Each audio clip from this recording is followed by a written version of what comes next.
Hey everyone, Mark and Steve here. Before we get started today, we want to let you know about Dare to Connect, our new online interactive video platform. For less than the cost of a therapy session, you and your spouse get live access to both of us 3 times a week. Each 30-minute live group support session provides interactive mentoring and healing for addicts, spouses, and couples. If you're loving our podcast and our unique style of bringing you recovery, you're going to love Dare to Connect. To learn more, go to daretoconnectnow.com. We're looking forward to seeing and working with you.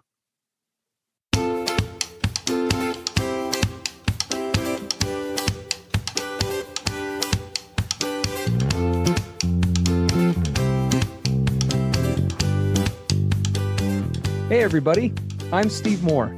And I'm Mark Castleman. We know the pain and heartbreak of porn and sex addiction. And we know the triumph of breaking completely free. Every day, we help our clients find hope and healing. Join us in the fight to take back your life, your marriage, and be stronger than ever. This is the PBSE Squared podcast.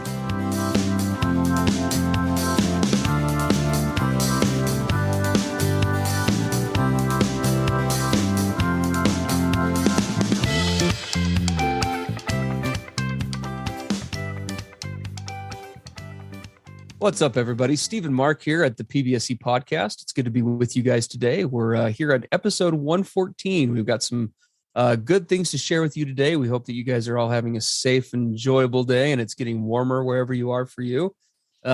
We had a really good submission from partner Mark this week that we were talking about before the podcast today.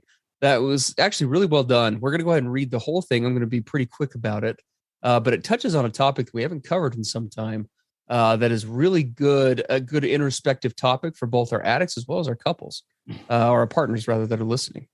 So here we go. So hi, Mark and Steve. My partner and I have been in recovery since February 2021. Your podcast has really helped pull us through some really rough times. We have navigated the messy middle, and my partner says now he is in a, quote, good place. He has taken initiative with disclosing slip-ups and even new issues he is facing in recovery with temptations in person. In parentheses, he struggled with porn addiction, but he's now disclosed he is struggling with lust and does not have the tools to work through that like he does with porn. We're going to come back to that for sure. Yeah. I am struggling immensely with relationship insecurity. The last discovery I had to make, we're also going to come back to that. Last discovery I had to make in October really shook me up my confidence, as he has been hiding it from me and lying about porn use. Since then, he has been honest about any urges or slip-ups. Are porn addicts ever in a place to slow down with recovery? We started out with daily check-ins, therapy, Celebrate Recovery, 12-step group, Refortify, which for those of you who don't know is a program put out by an organization called Fight the New Drug. It's an accountability program, accountability software, and other relationship building activities, Bible study, intentional time together, etc. Now he says he just wants to listen to your podcast and do the check-ins, as he claims he has the tools to manage temptations. I want to trust him and what he says are his needs. But I am afraid, since this feels like the perfect time for a slip-up, then when his guard is down. From a partner's perspective, should I be okay with him taking a less active role in recovery?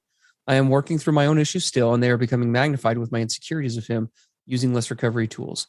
Any input is appreciated. Thanks for all you do. Lots to cover in this. Wow. Yeah, that's big. That's big. You know, the first thing to point out is there are some good things happening with what she's describing, right? When she says he's taking the initiative to disclosing slip-ups and new issues he's facing with recovery and, with his temptations. So it sounds like he's he's developed some transparency and vulnerability that he's hopefully leading out with regard to, the struggles that he's having, being more open. So that's good. Yeah. And it sounds like they hopefully, I think, have some good couple dialogue. She talks about, that they're doing check-ins, hopefully get daily couples check-ins. So that's all good. Now the part where it becomes the great challenge is he says he just wants to listen to your podcast and do check-ins. I'm assuming daily couples check-ins.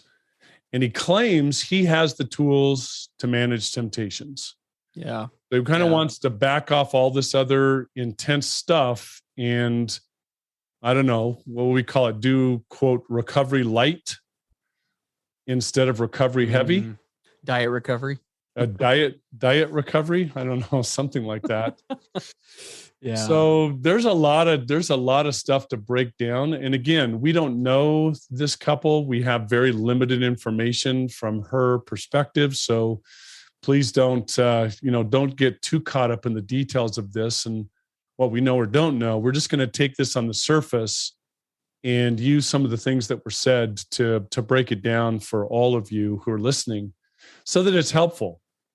Right? Let's look at this as an opportunity to learn and, take a look at some of these things that might be developing in our own situations. Yeah, absolutely. Yeah. At the beginning of this, there was a statement right at the beginning, he's now disclosed to me he is struggling with lust and does not have the tools to work through this like he does with the porn. That's an interesting statement to make, right? Because, the porn struggle is an offshoot. I mean, that's a manifestation of lust.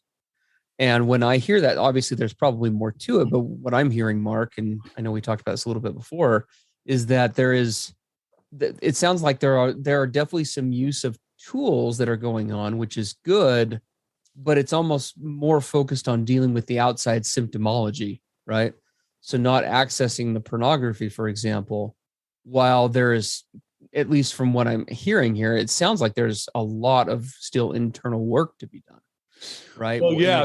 Why is that lust, popping up so much? Yes, I hear that description because of what she says they're doing. 12-step groups, Fortify, accountability software, all of this stuff is in place. And so you can see how that would start to, curtail the porn access. Yeah. Right. There's a lot of these powerful things going on that would make it, more effective for him to not hit the button on his phone or his computer to go look at porn. But that's, as you say, that's a surface issue, right? That's the very basic upper layers. Now, when we start talking about lust, now we're starting to get down more towards the core of what this is really about. And that's what I'm a little concerned about in the description is he's got these other tools that have been in place, like 12-step accountability software, probably a sponsor, all of this stuff going on around him that makes it so that he's not going so much directly to the pornography. But now we start to get to this core issue of lust. What I hear is, I'm not hitting the button on my phone to look at porn, but when we're in public and I'm surrounded by attractive people walking by, I don't know how to handle that. Mm-hmm. That's kind of what I'm hearing. Yeah. Yeah, no, same here. I mean, I'm picking up on a lot of those same things, and symptom. What we're really talking about, I guess you could say, is addiction symptomology, right? Mm-hmm. And symptom management is an important part of the process. We're not knocking on that at all, and having tools to be and having a system in place for not utilizing the porn is obviously a really good starting point. But I think that Mark and we would look at that more of a beachhead as opposed to an end destination, right? Really breaking down and figuring out all those things that are going on internally is important too. And like Mark, you said, a lot of these tools that he's listed or that have been listed off in this email or this submission, they are really good tools themselves. But as you look at them, a lot of them do have the potential, at least, to only address the surface stuff unless we're taking them to a deeper level, right? Well, and one of the concerns I would have in those tools, and I don't know if this is the case for him, but I know for me, in my early and midterm recovery, there were a lot of external factors in place that kept me from looking at porn. Mm-hmm. External pressures, external accountability, external software running in the background, my wife, kind of paying attention to me and being hypervigilant, and me having to check in and knowing I was going to need to tell her if I had a slip or not. That's a lot of external forces that are, quote, keeping me from looking at porn.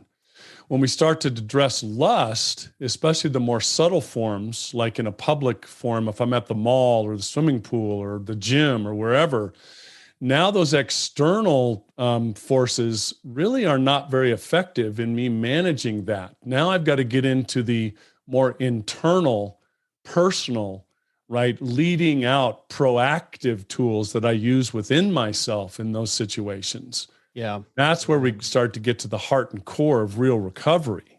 Absolutely. Absolutely. Yeah. And kind of addressing some of these partners' concerns. I mean, we definitely should be hitting on that for this partner. I would definitely say that the concerns that you've got are are very much justified. One thing that definitely is, again, we can only take this at face value, is she says something pretty key in that kind of in the middle of that submission there.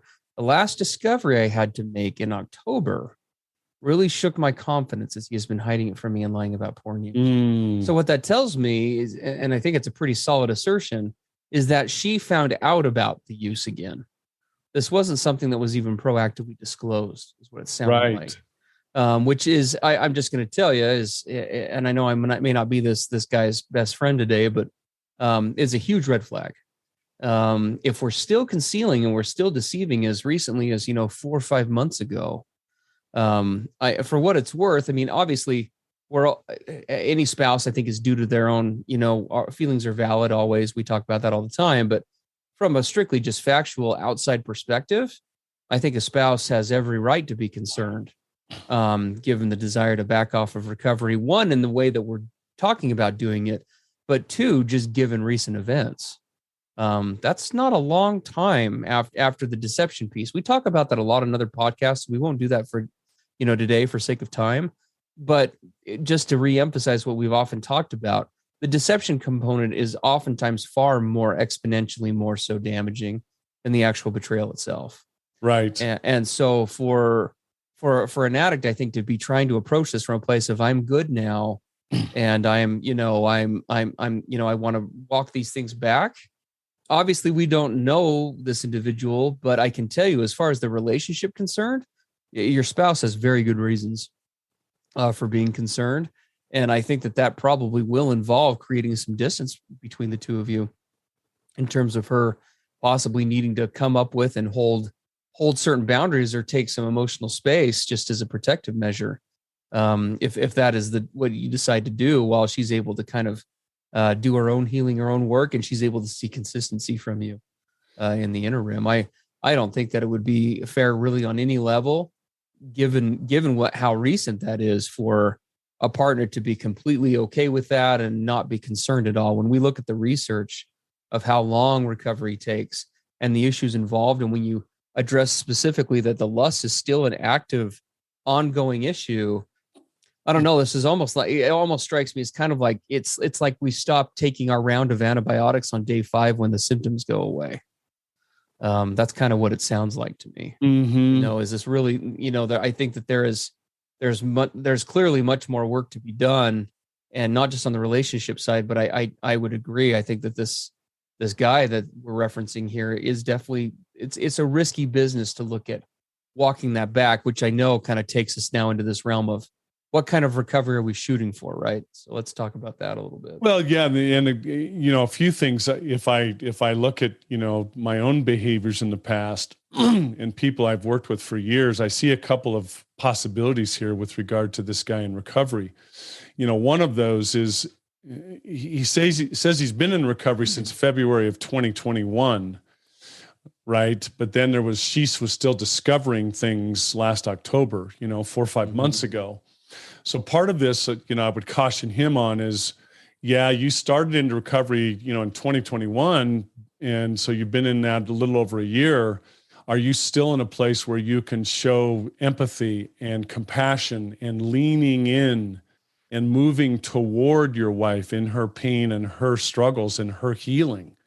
Or are you finding yourself feeling that because you've been in recovery that long, you don't need to, be continuing to show that empathy and lean into her pain? That would be one concern, right? Because we can get fatigued as guys to figure, hey, I've been at this long enough. I shouldn't have to sit with her while she continues to express pain. It's been long enough. It's easy to get into that place, so that's one area of caution. But then the other side, as I read through this, I'll just tell you about me.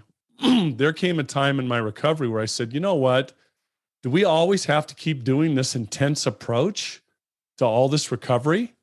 Because she lists out quite a few things that they're doing, right? Daily check-ins, therapy, 12-step, Fortify accountability software, relationship building activities like Bible studies and intentional time together. How long do I have to keep this up? Would have been my response back in the day. When can I, quote, get back to normal? right? And I viewed recovery as a destination rather than as a way of living. And when he told her, look, all I want to do is listen to the PBSE podcast and do daily check-ins. And what I heard was, I'll take it from there. I know what to do with my temptations. What are the 3 most feared words in recovery? I got this. Yep.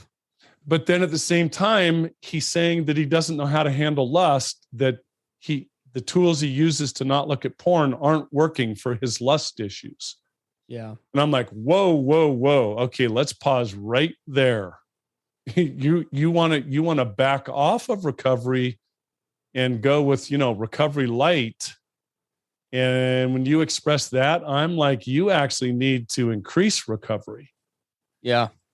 Yeah, no, absolutely. And really, this lifestyle component is so important, as we kind of wrap up the podcast today. I mean, you and I have had many discussions about this. Mark and I have worked together for a long time. And I mean, I'm coming up on 8 years sober myself. I just recently started attending I've attended my same 12-step group for nearly a decade. I started attending it before, the one that I continue to attend, and don't even now attend far more times than I miss. I'm there nearly every week, at least virtually. And that has been incredibly helpful and important. And there are other things that I do. I have an accountability partner that I speak to with on a regular basis, again, more days than not. But I actually just started a second 12-step group. The one I have, is Sexaholics Anonymous that I continue to attend. But the other one is to work on my own trauma stuff from my own past. And so I'm actually in a position now of upping recovery work with nearly 8 years of sobriety. And I don't pretend to be the poster child of that by any means, but I just say that to kind of demonstrate what we're talking about here, that, recovery should not be looked at. We have to start shifting our thinking, going back to your point, Mark, of getting away from this mentality of how quick can I get out of this?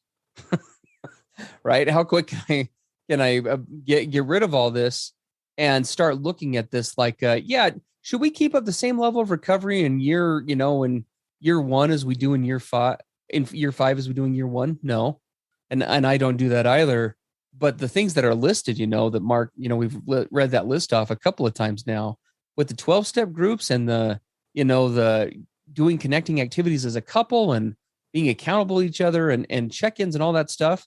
I mean, minus the therapy piece, which obviously we can't maintain in the long term financially and otherwise. Most of the things on the list, to me, they sound less like strictly recovery tools. And these are just healthy activities for daily living, a happy, connected healthy life. living. Which of those would you really want to eliminate? Yeah. I mean, a 12-step group, I think everybody should be in a 12-step group. I know. That's so true. For something. That's so true. Here's what happened to me early on, and maybe if this guy's listening, he can relate. I got tired and fatigued of the spotlight always being on Mark. Yeah. More of Mark peeling back the layers, more of Mark expressing his true feelings and emotions, more of Mark being vulnerable and expressive and getting to the core issues, and Mark starting to deal with his true trauma, underlying traumas. When is the focus on Mark going to end? I got tired of it. It's like, I'm tired of being vulnerable. I'm tired of being transparent. I'm tired of talking about all of this. Let's just back off all of this. And, I'll just listen to podcasts and do check-ins with you. Mm-hmm. If you're feeling that, that's a big, giant warning sign that says, okay, what are you trying to avoid here? Like, why would you want to suddenly stop doing the deep work? Why would you want to stop peeling back the layers? Like you said, Steve, after 8 years of sobriety and 10 years of recovery, you've just started a second 12-step group to do what? Working on trauma stuff. Working on trauma issues. It's like, you're not diminishing. You're like, okay, I've done all this work for, a decade. I'm finally ready to do some really deep work. Yeah. And so let's go for it. I had an experience this very week. There's been a lot of stress. I lost my voice for 8 or 9 days, world events, all kinds of crap going on. I noticed myself starting to do some objectifying of people. I mean, I was a stone cold voyeur in my heavy addiction years. Mark the voyeur, right? He likes to look. And I noticed recently some of those tendencies beginning to come back in my stressful life. Well, I immediately took a step back, and I can show you, I have like 5 pages of journaling about the characteristics of a voyeur, Mark the voyeur. And it wasn't kind to list out all the crap from my past.